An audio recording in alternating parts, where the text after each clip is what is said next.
On va chercher à se mettre debout sur la jambe. Et en même temps qu'on se met debout sur la jambe, on va chercher à lever les mains le plus haut possible. Dans quelques instants, ces visiteurs d'un jour vont devoir grimper dans ce cèdre grâce à ce système de cordes. Un exercice un peu physique, mais la récompense se mérite. En haut, une dégustation hors du commun les attend sur une table perchée, un verre de sauterne. À plus de 10 mètres de hauteur, la vue à 360 degrés permet de visualiser l'ensemble du terroir du Sauternais, situé au sud de Bordeaux. Il est encore meilleur qu'en bas. Délicieux, délicieux. La vue est superbe, le cadre est chouette. C'est sympa, c'est un concept un peu qui change un petit peu pour goûter du Sauterne et c'est plutôt agréable. Depuis 3 ans, ce premier grand cru classé propose aux curieux des visites novatrices et décalées. Arbre perché, balade à cheval ou encore escape game.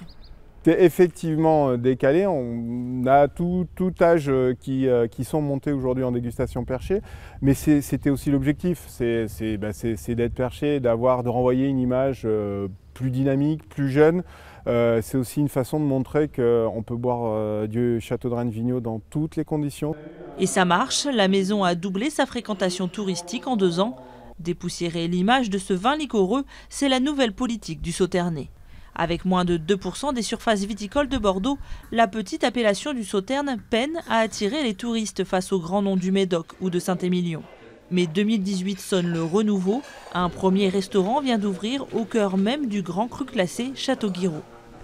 Le Sauterne était un peu la belle endormie. Plus il y a d'offres, plus il y a de demandes. Et on est parti de ce principe-là. Et l'offre no touristique participe à la fréquentation de la zone d'appellation.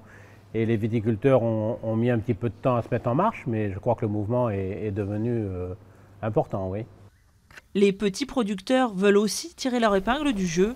16 d'entre eux se sont regroupés en coopérative pour proposer un vin de meilleure qualité et démarcher de nouveaux débouchés. L'objectif, c'est de à la fois organiser le marché sur la France, et aussi, bien sûr, conquérir à l'exportation. On est très peu présent au Sauterne, par exemple, en Chine. Et le but, c'est de réussir à vraiment s'imposer en Chine. Friands de vins doux et sucrés, les Chinois pourraient ainsi devenir les premiers importateurs de Sauterne d'ici quelques années, comme ils le sont déjà pour le reste des vins de Bordeaux.